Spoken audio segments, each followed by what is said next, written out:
Guys, welcome back to my channel. ഇന്നിവിടെ ഞാൻ video ആയിട്ട് വന്നത് ഒരു സ്നാക്കിന്റെ റെസിപ്പിയുമായിട്ടാണ്. അപ്പൊ ഇതായത് ഒരു പഴം വെച്ചിട്ടാണ് ഞാനിപ്പോ ഇന്നിവിടെ ഒരു കേക്ക് ഉണ്ടാക്കാൻ പോകുന്നത്. അപ്പൊ ഇങ്ങനത്തെ ഒരു പഴം ഉണ്ടെങ്കിൽ നമുക്ക് നല്ലൊരു കേക്ക് വൈകുന്നേരം ചായക്കെല്ലാം ഉണ്ടാക്കിയെടുക്കാം. അപ്പൊ ഞാൻ ഒരു വലിപ്പമുള്ള പഴം കൊണ്ട് ഒറ്റൊരു പഴം ഞാൻ എടുത്തത്. അപ്പൊ ഇതൊന്ന് മുറിച്ച് ഇട്ട് കൊടുക്കാം. നമുക്ക് ഒരു പാത്രത്തിൽ ചെറുതാക്കി ഒന്ന് മുറിച്ചെടുക്കാം.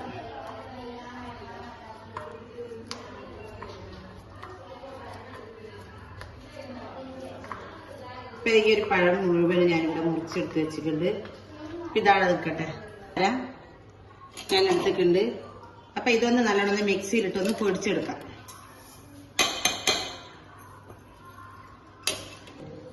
അപ്പൊ ഇതിന് വേണ്ടിയിട്ട് ഞാൻ 4 മുട്ട ഇവിടെ പൊട്ടിച്ച് വെച്ചിട്ടുണ്ട്. അതും ഈ ഒരു മിക്സിയിലേക്ക് ഒഴിച്ചിട്ട് നല്ലോണം ഒന്ന് അടിച്ചെടുക്കാം.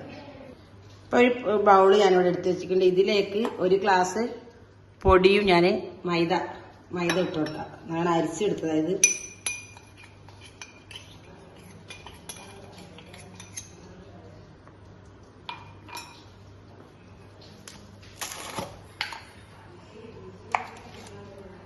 ഒരു 1/4 സ്പൂണ് ബേക്കിംഗ് സോഡ, അതും ഇട്ട് കൊടുക്കാം. ഒരു പിഞ്ച് ഉപ്പ് ഇട്ട് കൊടുക്കാം. പിഞ്ച് ഉപ്പ് ഇട്ട് കൊടുക്കാം. എല്ലാം നല്ലോണം മിക്സ് ചെയ്യാം.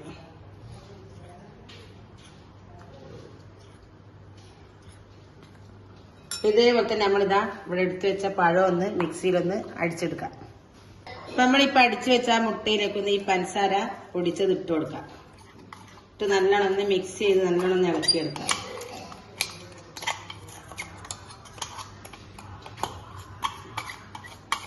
നല്ലോണം ഇളക്കിയെടുക്കാം. പഞ്ചസാരയും മുട്ടയും നല്ലോണം മിക്സ് ആക്കി എടുക്കാം. കട്ട കെട്ടാണ്ടൊന്ന് നല്ലോണം സ്പൂണ് വെച്ചിട്ട് നമുക്കൊന്ന് നല്ലോണം ഇളക്കാം.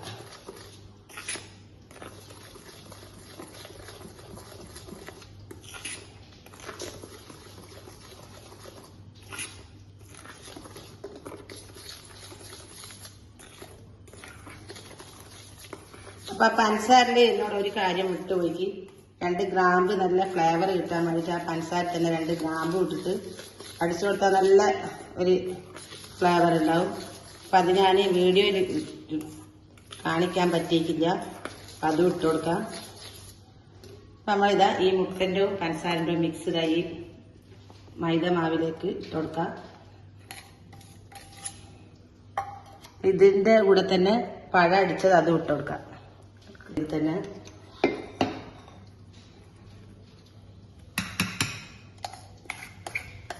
നല്ലോണം അരിഞ്ഞെടുത്തിട്ടാണ് പഴം. നല്ലോണം മിക്സിയിൽ അരച്ചെടുത്തിട്ട് ഇതിലേക്ക് നല്ലോണം മിക്സ് ആയി കൊടുക്കാം.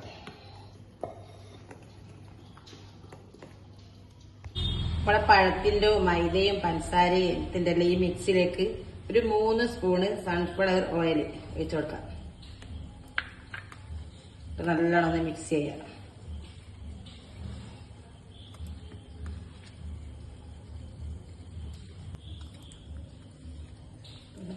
ഇതെല്ലാം ഇപ്പൊ റെഡിയായി വന്നിട്ടുണ്ട്. അപ്പൊ ഇത് കേക്ക് ഉണ്ടാക്കാനായിട്ടുള്ള ഇതുപോലത്തെ ഒരു പാത്രം എടുക്കാം. അതിലൊന്ന് ലേശം ഒന്ന് ഓയിലോ അല്ലെങ്കിൽ നെയ്യോ എന്തെങ്കിലും ഒഴിച്ചു കൊടുത്തിട്ടൊന്ന് ഇവിടെ എല്ലായിടത്തൊന്ന് പാത്രം മൊത്തം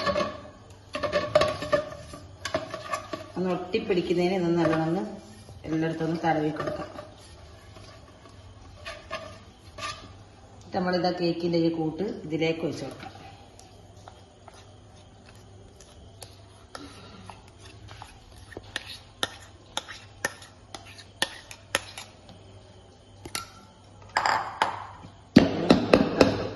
അപ്പൊ ഞാൻ ഗ്യാസിന്റെ മുകളിൽ കത്തിച്ചിട്ട് ഒരു തട്ട് വെച്ചിട്ടുണ്ട്. ഗ്യാസ് ഓണാക്കിയിട്ട് ഒരു തട്ട് വെച്ചിട്ടുണ്ട്. ഇതിന്റെ മുകളിൽ ഇതൊന്ന് വെച്ചുകൊടുക്കാം. ഒരു 30 മിനിറ്റ് കൊണ്ട് നമ്മളെ കേക്ക് റെഡി ആയിട്ട് വരും. അപ്പൊ നമ്മളെ കേക്ക് ഇതാ നല്ലോണം വെന്ത് വന്നിട്ടുണ്ട്. അപ്പൊ ഞാനൊന്ന് തീ ഓഫാക്കട്ടെ. ഇതൊന്ന് തണിഞ്ഞിട്ടൊന്ന് പ്ലേറ്റിലേക്ക് മാറ്റിയിട്ട് കാണിക്കാം. അപ്പൊ നമ്മളെ കേക്ക് ഇവിടെ റെഡി ആയിട്ടുണ്ട്. അപ്പൊ പെട്ടെന്ന് ഒരു പഴവും മൈദയും പഞ്ചസാര ഉണ്ടെങ്കിൽ നമുക്ക് വീട്ടിലുള്ള സാധനം വെച്ച് തന്നെ പെട്ടെന്ന് ഉണ്ടാക്കിയെടുക്കാം. അപ്പൊ ഇതേപോലെ നിങ്ങൾ ട്രൈ ചെയ്യാം. അപ്പൊ ലൈക്ക് ചെയ്യുക, ഷെയർ ചെയ്യുക, സബ്സ്ക്രൈബ് ചെയ്യുക. അപ്പൊ വീഡിയോ മുഴുവനായിട്ട് കാണാം. ഇൻഷാ അല്ലാഹ് അടുത്ത വീഡിയോ ആയിട്ട് വരുന്നവരെ അസ്സലാമു അലൈക്കും.